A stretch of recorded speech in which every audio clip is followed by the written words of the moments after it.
pedimos en su nombre. Amén. Pueden tomar asiento, hermanos y amigos, y abrimos nuestras Biblias en Éxodo capítulo 12.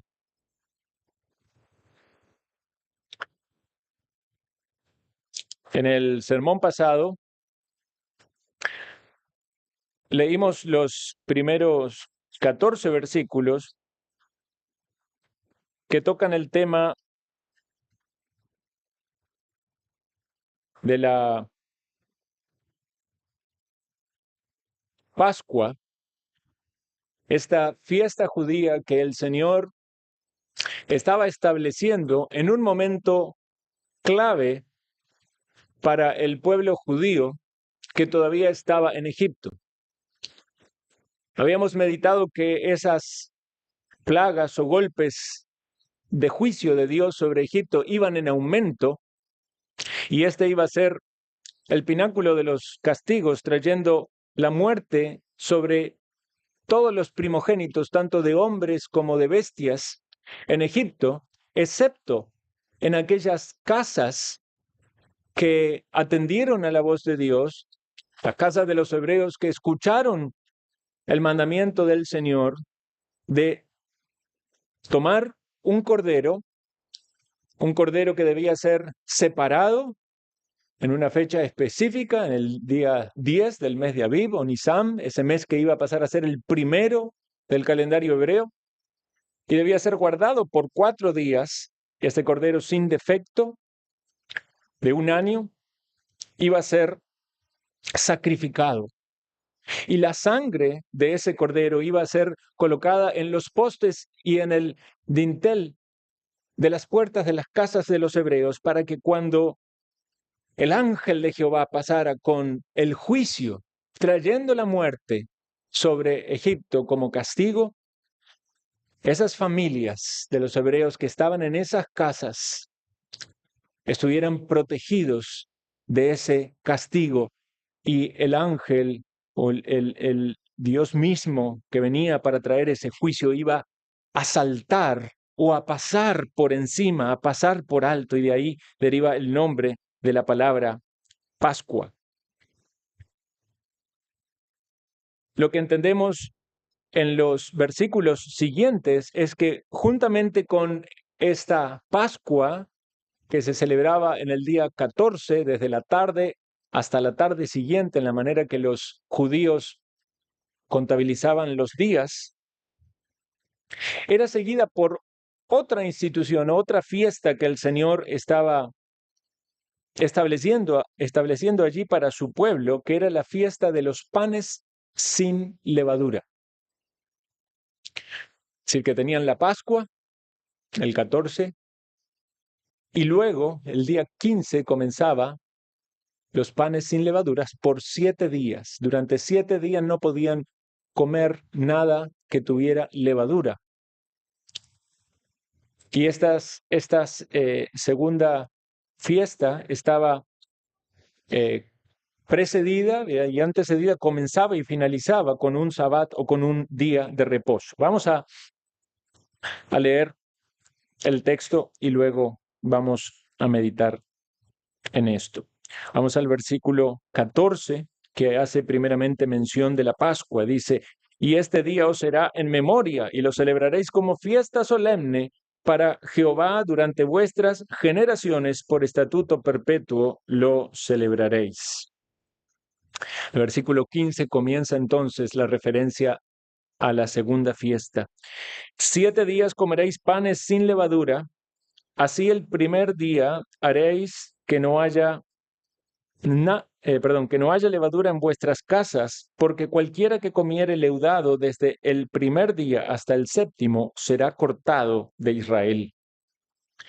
El primer día habrá santa convocación, y asimismo en el 7º día tendréis una santa convocación. Ninguna obra se hará en ellos, excepto solamente que preparéis lo que cada cual haya de comer.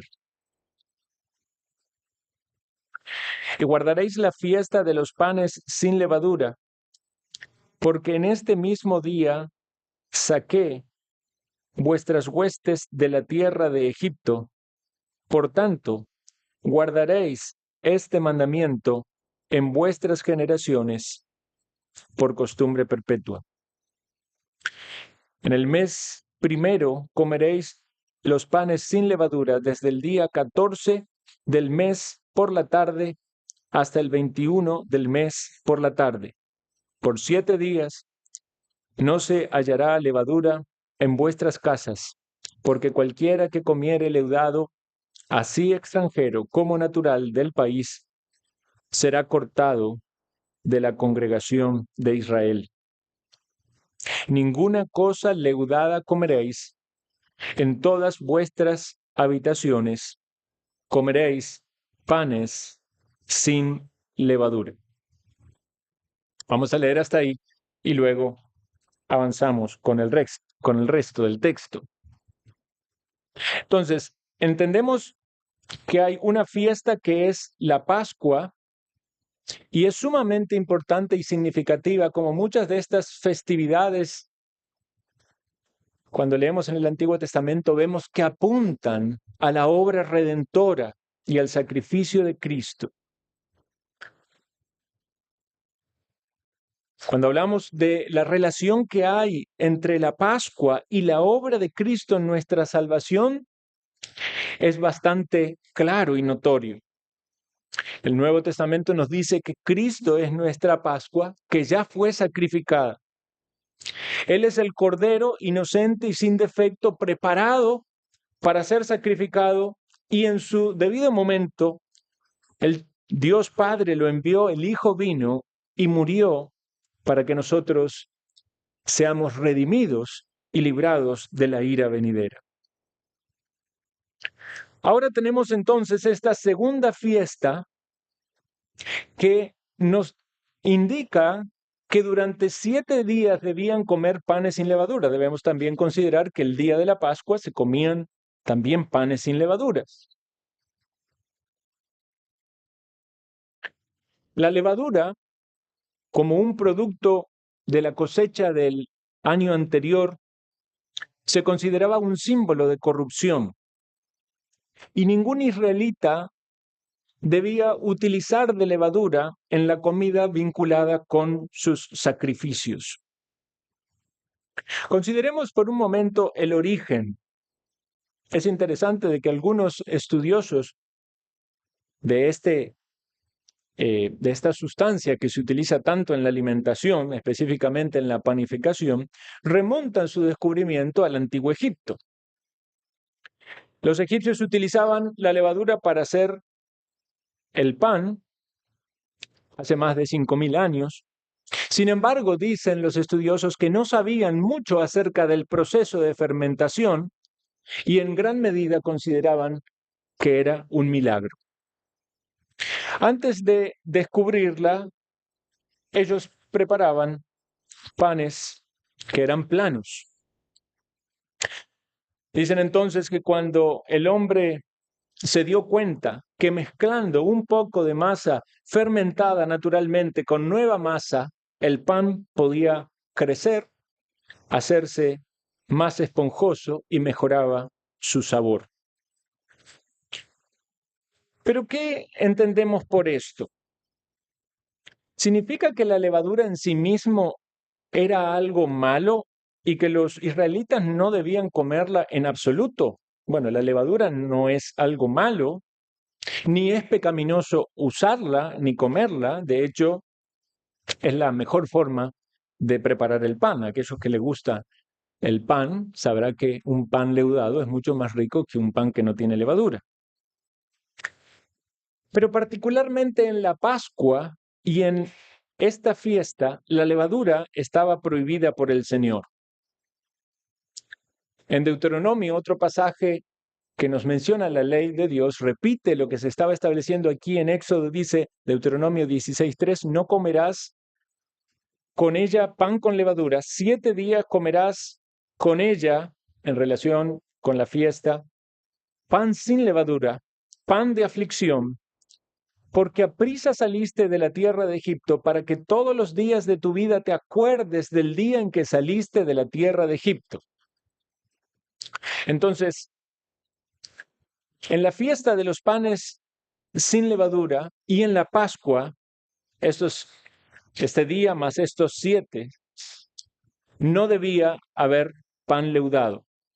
Ahora sabemos que en otros días los hebreos sí comían pan leudado y había incluso ciertas ofrendas que implicaban mecer un pan que era leudado. Entonces no debemos pensar que comer algo leudado, algunos hasta tuercen esa idea de que porque era fermentado y entonces todo lo fermentado es malo. No debemos ir en exceso en esa línea porque vamos a tropezar con legalismos que no son necesarios. Pero debemos comprender que había un propósito específico de Dios al instituir esta fiesta que tenía obviamente una significación muy particular para ellos que estaban experimentando eso de ser redimidos de Egipto, de ser sacados, de ser librados. Toda esa simbología era muy importante, pero también hay una enseñanza que a la luz del Nuevo Testamento la podemos tomar y aplicar nosotros a nuestra vida. Todos los cristianos podemos sacar provecho o bendición de esto. Entonces, la fiesta comenzaba con un día de reposo y terminaba con otro día de reposo. Y esos no eran el día de reposo o el sabbat que todos conocemos, sino que eran días de reposos extraordinarios. Por eso el Nuevo Testamento habla de días de reposo refiriéndose a otros días festivos. La Pascua implicaba también un día de reposo, excepto para hacer la labor que tenían que hacer de sacrificar el animal en esa primera instancia y colocar la sangre en los postes de las puertas. Sabemos que luego en la repetición de esta fiesta había un sacrificio, pero no era necesario colocar la sangre en las puertas de las casas, sino que los sacrificios se hacían conforme lo establecido en la ley, en el tabernáculo o en el templo. Pero el mandamiento era: ninguna obra de siervo haréis, es decir, debían cesar de sus tareas para observar esta fiesta.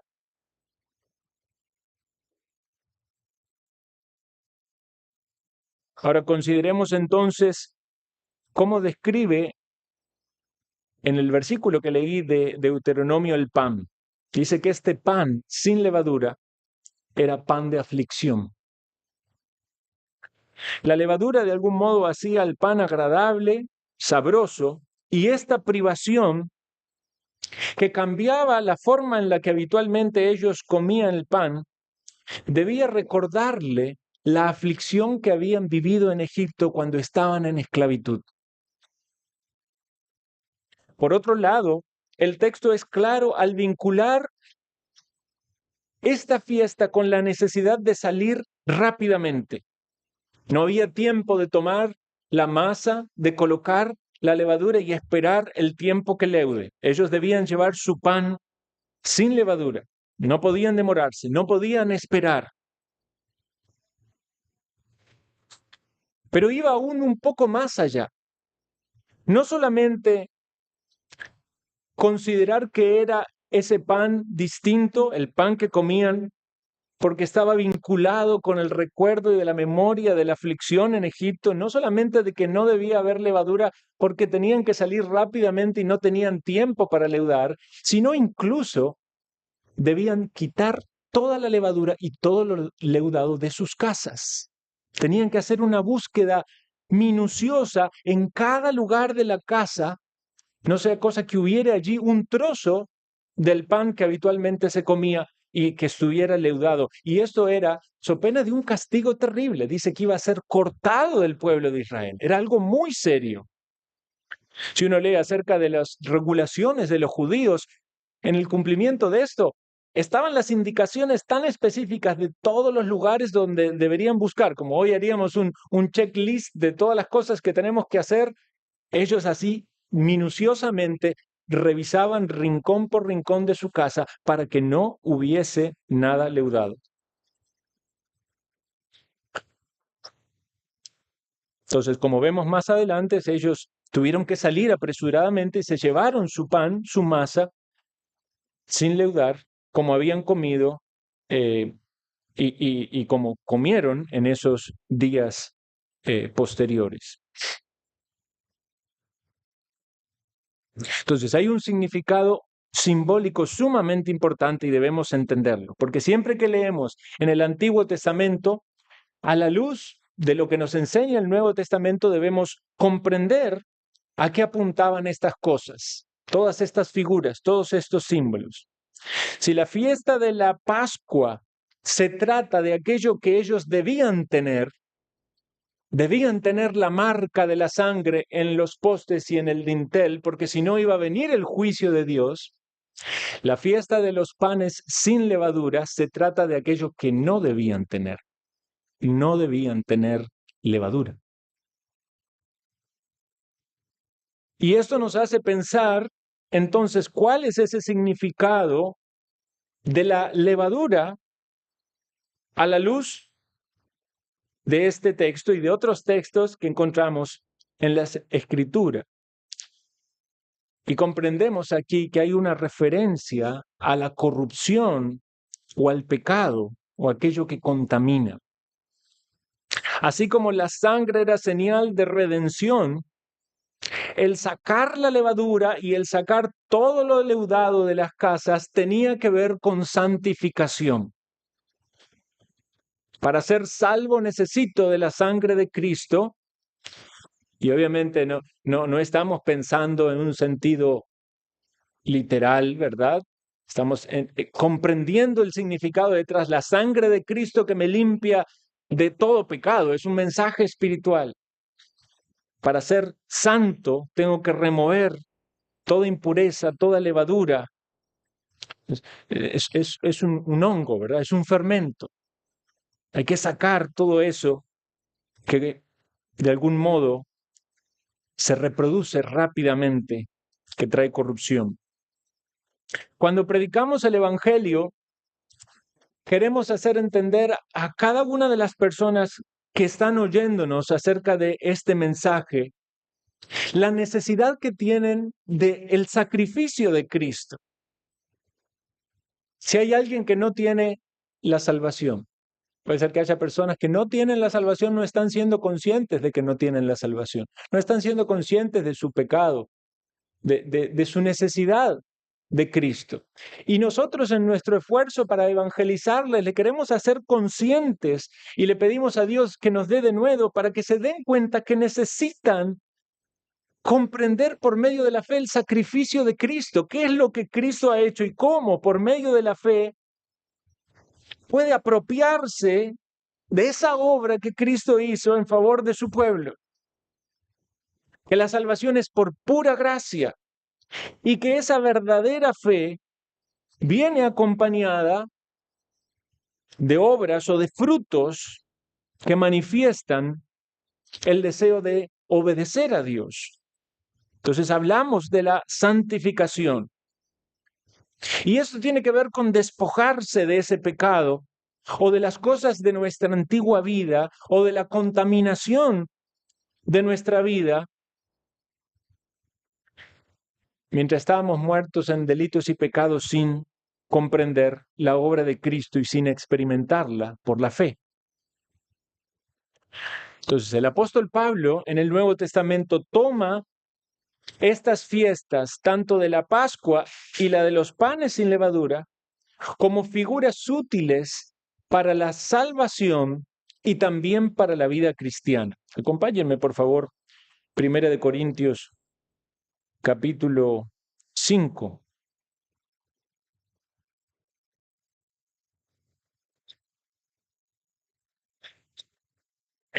1 Corintios capítulo 5, versículo 7. Dice, limpiaos pues de la vieja levadura, para que seáis nueva masa, sin levadura como sois. Porque nuestra Pascua, que es Cristo, ya fue sacrificada por nosotros. Así que celebremos la fiesta no con la vieja levadura, ni con la levadura de malicia y de maldad, sino con panes sin levadura, de sinceridad y de verdad. ¿Qué está enseñando aquí el apóstol Pablo? ¿Acaso nos está enseñando que debemos nosotros celebrar la fiesta de los panes sin levadura? Bueno, si sostuviéramos eso, no estaríamos entendiendo que él está apelando a una figura y a un simbolismo para dejarnos una enseñanza que va mucho más allá de lo ritual. Si dice que Cristo en nuestra Pascua ya fue sacrificada, él no está sosteniendo que debemos celebrar la Pascua. Más bien hablamos en el sermón pasado que en la institución digamos, en la fiesta de la Pascua que el Señor tuvo con los discípulos, él instituyó el nuevo pacto, la cena del Señor, y vimos el vínculo entre la Pascua y la cena del Señor. Y aquí el apóstol Pablo apela no solamente a la fiesta de la Pascua, sino también trae a la memoria de los oyentes, de los lectores de su carta, que hay una fiesta que tiene que ver con la vida cristiana, que tiene que ver con la santificación y que utilizando esta analogía de lo que hacían los hebreos en los panes sin levadura y que debían buscar minuciosamente en sus casas y quitar toda esa levadura, todo eso fermento, todo eso que contaminaba, que corrompía, debían sacarlo. Así también nosotros debemos hacerlo en nuestra vida.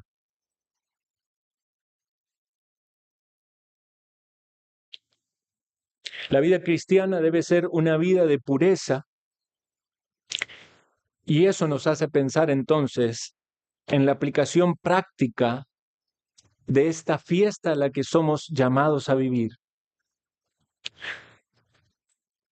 Una fiesta que debe ser caracterizada por la sinceridad y por la verdad. Y eso entonces nos lleva a algunas aplicaciones.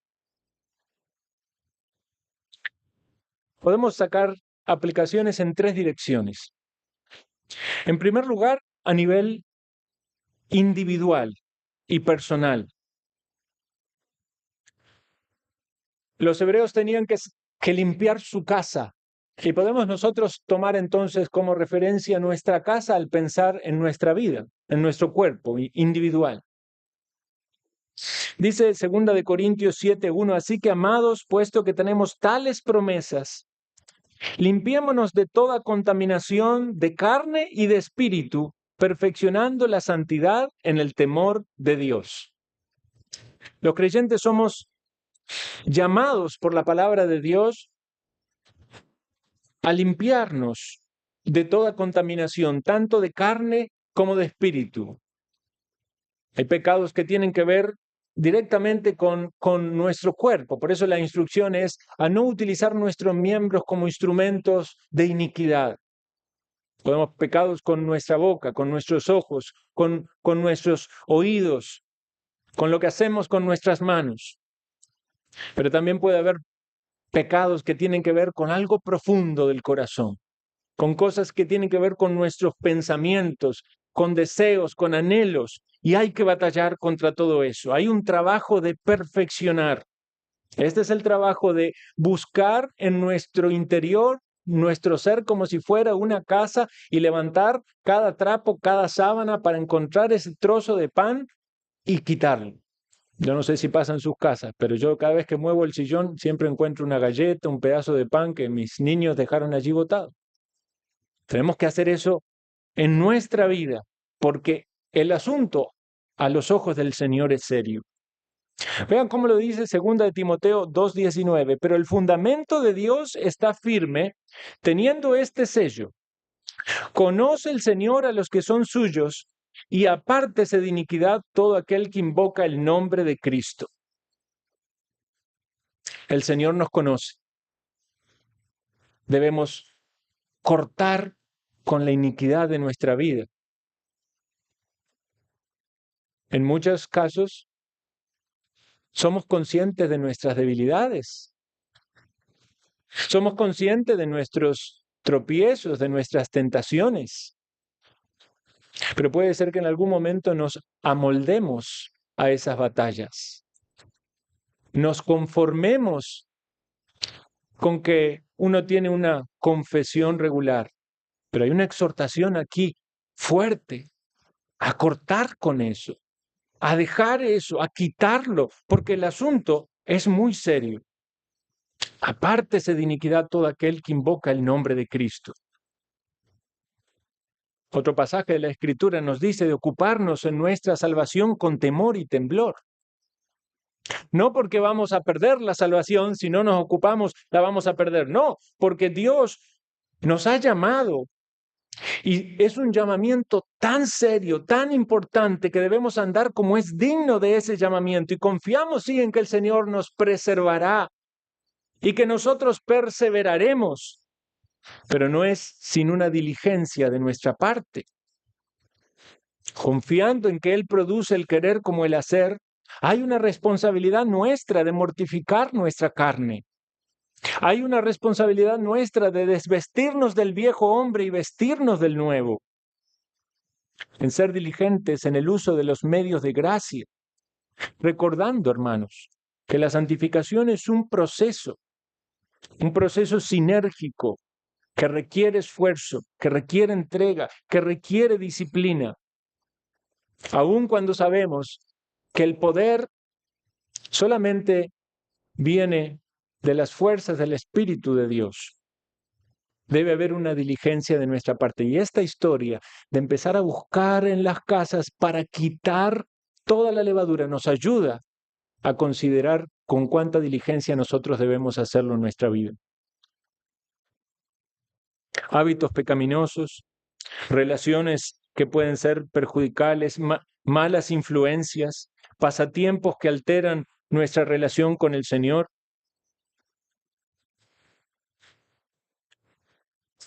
Puede ser cualquier persona, independientemente de su edad. A veces uno habla con los jóvenes, los niños, como algunas cosas los dominan tanto, pero también en los adultos. Para algunos la música es algo que los domina, los puede, los controla. Para otros serán las redes, para otros será la televisión o el internet o las series. ¿No hay en medio de todas esas cosas levadura que está contaminando su vida, su cuerpo? Consideremos ahora un enfoque no solo de nuestro cuerpo como nuestra casa, sino un enfoque de nuestra familia como nuestra casa. Debemos trabajar en sacar de nuestros hogares aquello que corrompe nuestros hogares. Debemos considerar que hay una influencia de este mundo sobre nuestros hogares para que se mezcle la mentira y el engaño y los hogares sean destruidos. Debemos revisar detenidamente en nuestros hogares qué es aquello que está ingresando del mundo. Los padres tenemos una responsabilidad muy seria porque hemos de rendir cuentas ante Dios por lo que pasa en nuestros hogares.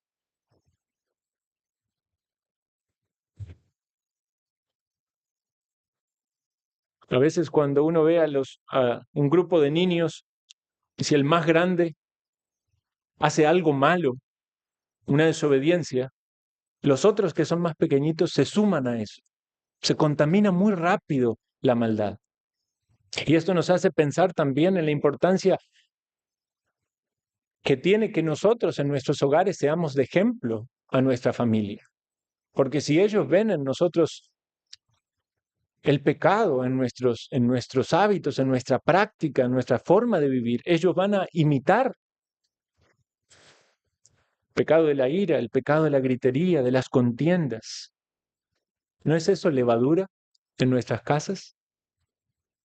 El pecado de la murmuración, del chisme, de los celos, de la envidia. ¿No es levadura que contamina nuestras familias? Y podemos ir a un tercer enfoque, no solo en lo personal, la casa como el cuerpo o la familia como la casa, sino la iglesia. Porque también la iglesia es casa de Dios y la iglesia debe ser un lugar santo, libre de toda contaminación y de toda levadura. Y el apóstol Pablo utiliza este mismo simbolismo cuando manda a la congregación cristiana en Corinto a que expulsase a un hombre que estaba en inmoralidad. Había un caso de inmoralidad que se relata en 1 Corintios capítulo 5, un hombre que tenía relaciones sexuales con la mujer de su padre. No era evidentemente su madre, era su madrastra. Aún en el mundo pagano esto era mal visto. No solo por el pecado de la inmoralidad en sí, porque los paganos ciertamente eran muy inmorales y defendían su estilo de vida licencioso, pero aún eso era mal visto porque era agravado por el vínculo. Ese hijo estaba traicionando a su padre y agravado por la hipocresía porque esa persona estaba en la iglesia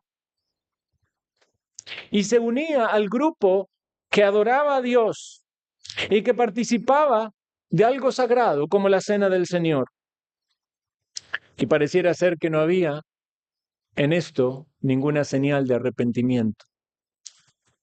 Por eso el apóstol Pablo tiene que intervenir aquí con la autoridad que Dios le había dado, tratar no solamente con este caso en forma personal, sino con la iglesia, porque había un pecado de la iglesia. ¿Cuál era? No estaban quitando la levadura.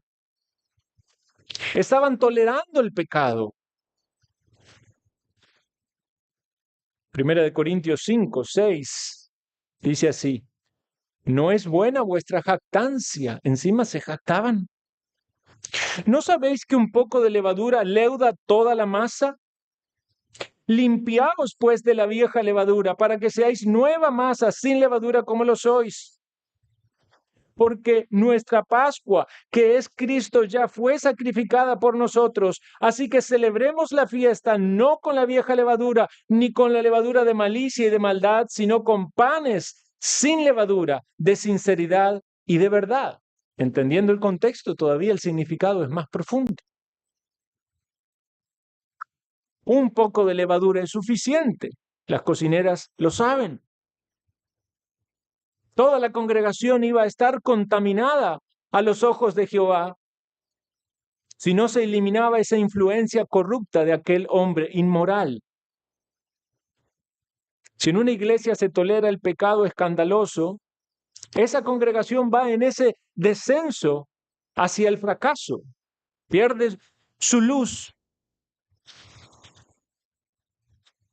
Va a ser removido su candelero porque se está alejando de la verdad de la palabra de Dios y está viviendo en una religión externa, vana, hipócrita.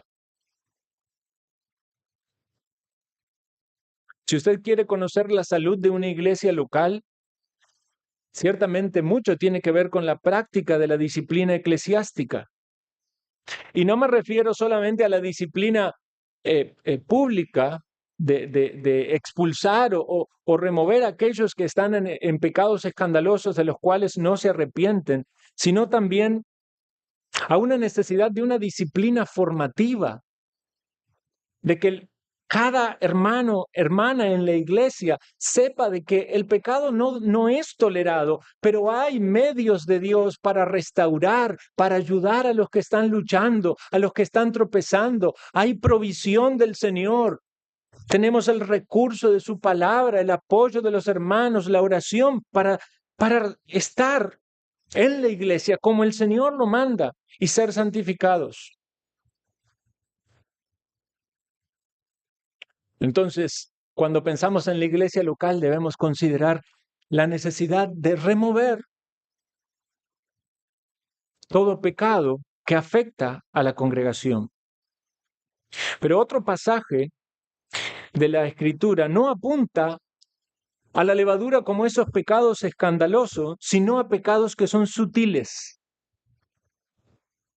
Jesús había alimentado a más de 4,000 personas, sin contar mujeres y niños, y vienen los fariseos y los saduceos que querían tentarle y le dicen: queremos ver una señal del cielo. Y Jesús entonces le dice: ustedes pueden distinguir el aspecto del cielo y saben cuándo van a venir ciertas épocas, pero no pueden darse cuenta de las señales en medio de los tiempos.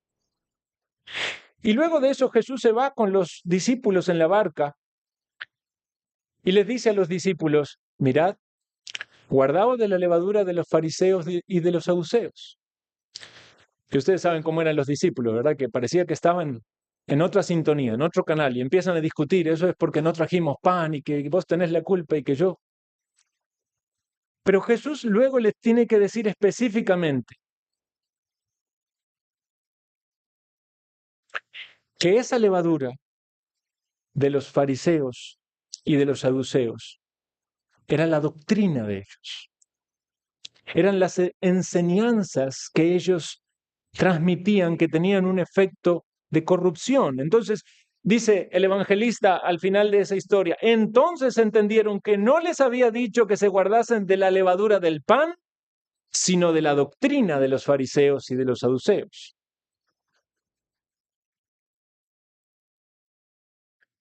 Entonces, esto dentro del marco de la iglesia nos debe hacer pensar también en la importancia de cuidarnos de las falsas doctrinas.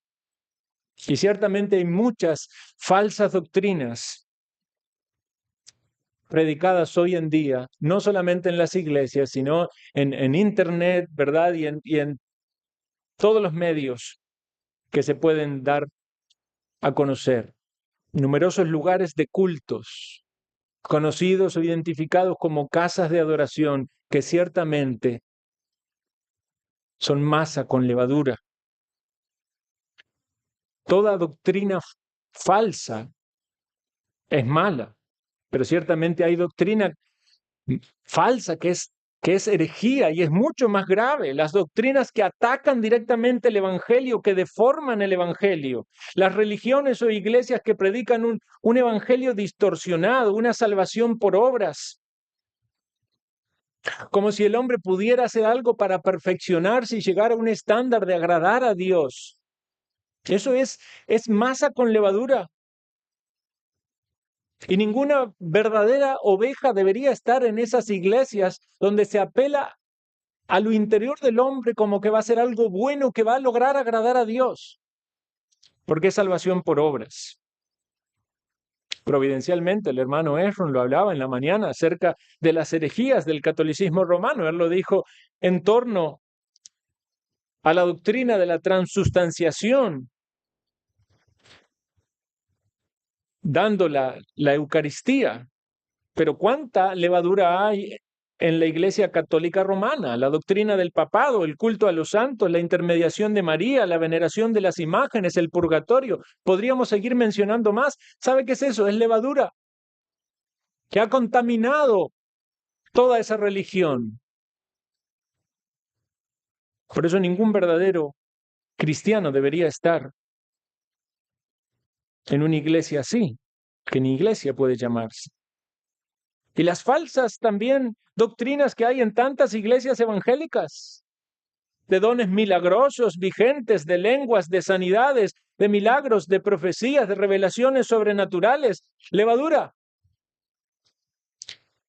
que leuda toda la masa y que debería ser quitado de un lugar donde dicen que adoran al Dios vivo, santo y verdadero. Si hay un verdadero creyente, salga de esas iglesias.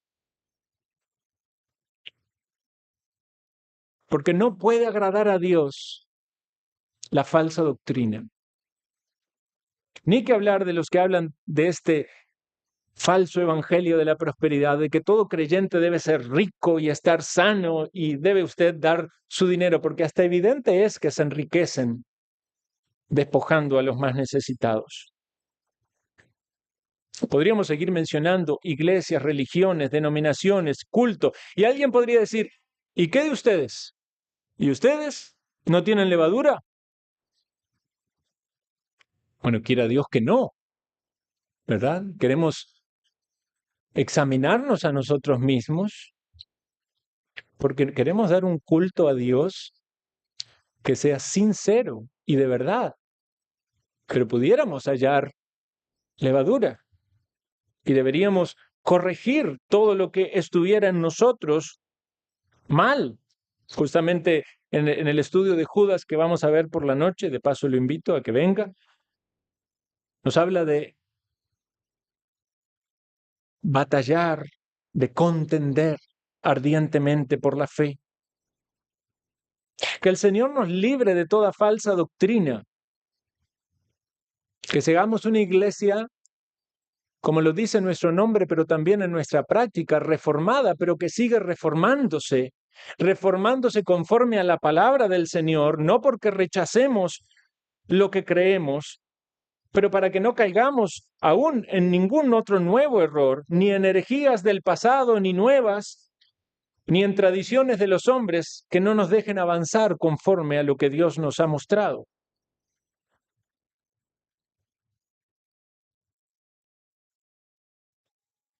Pero hay un aspecto más todavía de la levadura, que no es la doctrina.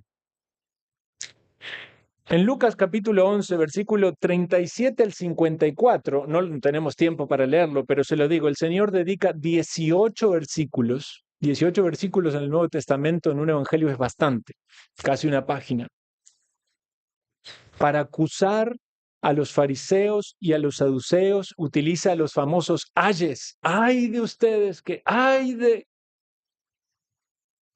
Y los acusa de un montón de cosas. Ustedes saben que los fariseos y los saduceos eran las personas más religiosas, más estrictas en el cumplimiento de la ley y de las normas. Visiblemente eran dedicados, esforzados, pero carecían de una fe verdadera, de un arrepentimiento genuino. Y esto se manifiesta en el rechazo que tenían contra el Señor. Pero luego de todos esos ayes, en el capítulo siguiente, en el 12, se junta una multitud y el Señor les habla a los discípulos y les dice, guardaos de la levadura de los fariseos, que es, ahora no es la falsa doctrina, que es la hipocresía. Ahora el problema era la hipocresía. Y vean cómo sigue, porque nada hay encubierto que no haya de descubrirse, ni oculto que no haya de saberse. Por tanto, todo lo que habéis dicho en las tinieblas, a la luz se oirá, y lo que habéis hablado en oídos en los aposentos se proclamará en las azoteas. Batallemos contra la hipocresía, porque las cosas que le agradan al Señor tienen que ver con la sinceridad y con la verdad. No porque el cumplimiento de las cosas externas sean malas. Muchas personas van a dar vuelta a este mensaje, a esta idea, y van a decir, no, yo no soy hipócrita, por eso yo no voy a la iglesia. O sea, no voy a la iglesia porque no soy hipócrita. No, usted no solo no es hipócrita, tampoco es obediente, porque no va a la iglesia, no hace lo que Dios le pidió y se está juzgando en no hacer todo lo que Dios le pidió para simplemente no ser acusado de hipócrita. Podría ser acusado de pagano, de libertino, pero no de fariseo. Los fariseos eran estrictos en cumplir la ley. Y ciertamente el problema estaba en el corazón, pero debemos reconocer que en las cosas externas que hacían eran correctas. Oraban, ofrendaban, diezmaban todos los ingresos, hasta de las hierbas que crecían a la orilla de la casa. También sacaban un porcentaje y lo llevaban al templo. Decían, aquí creció menta, eneldo, culantro, vamos a llevarlo a la iglesia, a la sinagoga. Evangelizaban, recorrían cielos y tierras para ser un prosélito. Y alguien dirá, pero pastor, pero ellos no tenían una verdadera relación con Dios, eran todas cosas externas, sí, pero aún esas cosas externas eran correctas, ¿verdad?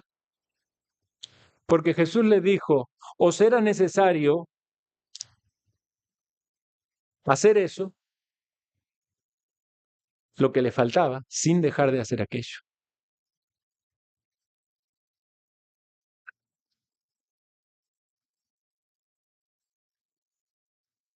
Yo no sé cuál es el problema más grave hoy, si es que somos hipócritas en cumplimientos externos y podemos ser acusados como fariseos, o estamos tan lejos de llegar al estándar que los fariseos tenían.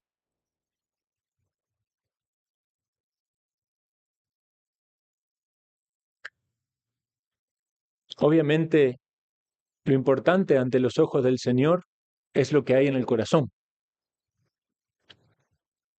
Que realmente tengamos una relación genuina con Dios por medio del sacrificio de Jesucristo. Que nuestro arrepentimiento y nuestra fe sea genuina para poder adorar a Dios en espíritu y en verdad. A usted de nada le sirve venir a la iglesia diligentemente, tener una vida delante de las personas respetuosa, si en el fondo de su corazón usted no está en paz con Dios. Si hay apariencias en nuestra vida que están solamente sostenidas por eso, por mi imagen delante de los demás,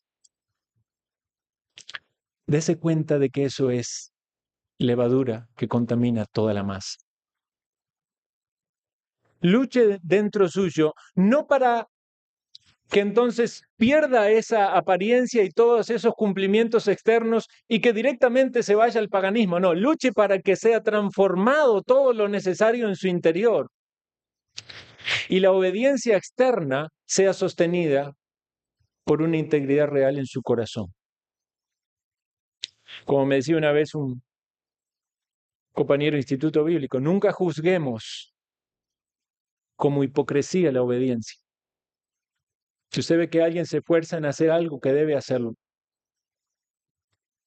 no lo juzguemos como hipocresía.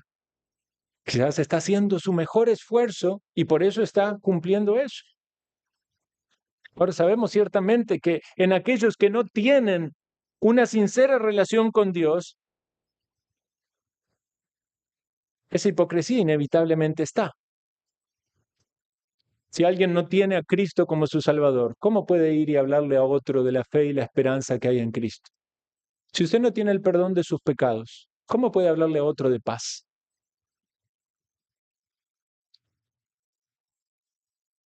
Finalizo con lo siguiente. Los israelitas no podían tener levadura en sus casas durante la fiesta y los escritores judíos que relataban acerca de las costumbres en esta fiesta, en el paso del tiempo, nos decían que en la cena de la Pascua el jefe de la familia, que era encargado de partir este pan, que también era sin levadura, lo partía y daba un pedazo a cada uno de los que estaban allí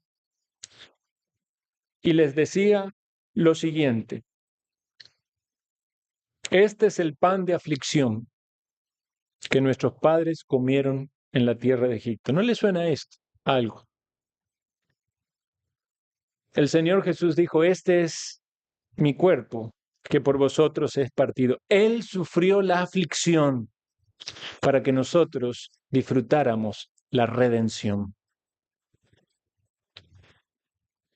Quisiera nada más, antes de cerrar, leer el texto que sigue, versículo 21. Acompáñeme, por favor, en la lectura. Capítulo 12, versículo 21 hasta el 28. Y Moisés convocó a todos los ancianos de Israel y les dijo, sacad y tomaos corderos por vuestras familias y sacrificad la Pascua. Y tomad un manojo de hisopo y mojadlo en la sangre que estará en un lebrillo y untad el dintel y los dos postes con la sangre que estará en el lebrillo, y ninguno de vosotros salga de las puertas de su casa hasta la mañana, porque Jehová pasará hiriendo a los egipcios, y cuando vea la sangre en el dintel y en los dos postes, pasará Jehová aquella puerta, y no dejará entrar al heridor en vuestras casas para herir. Guardaréis esto por estatuto para vosotros y para vuestros hijos para siempre. Y cuando entréis en la tierra que Jehová os dará, como prometió, guardaréis este rito. Y cuando os dijeren vuestros hijos, ¿qué es este rito vuestro? Vosotros responderéis, es la víctima de la Pascua de Jehová, el cual pasó por encima de las casas de los hijos de Israel en Egipto, cuando hirió a los egipcios y libró nuestras casas. Entonces el pueblo se inclinó y adoró. Y los hijos de Israel fueron e hicieron puntualmente así, como Jehová lo había mandado a Moisés y Aarón. Y me quedo con este concepto final. No somos llamados a celebrar la Pascua, ni tampoco llamados a celebrar la fiesta de los panes sin levadura. Hay algunos judaizantes o judíos mesiánicos que quieren hacernos pensar de que estos son ritos que nosotros debemos cumplir. No. Cristo es nuestra Pascua y ya fue sacrificada. Pero si queremos poner en práctica lo que significa la fiesta de los panes sin levadura, pensemos en vivir vidas libres de contaminación y de pecado.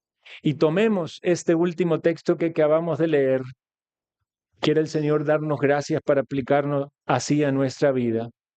Dice, y los hijos de Israel fueron e hicieron puntualmente así como Jehová lo había mandado. Quiera el Señor concedernos que podamos también nosotros decir así. Y los hijos de Dios en Liberia fueron e hicieron así puntualmente como Jehová nos ha mandado.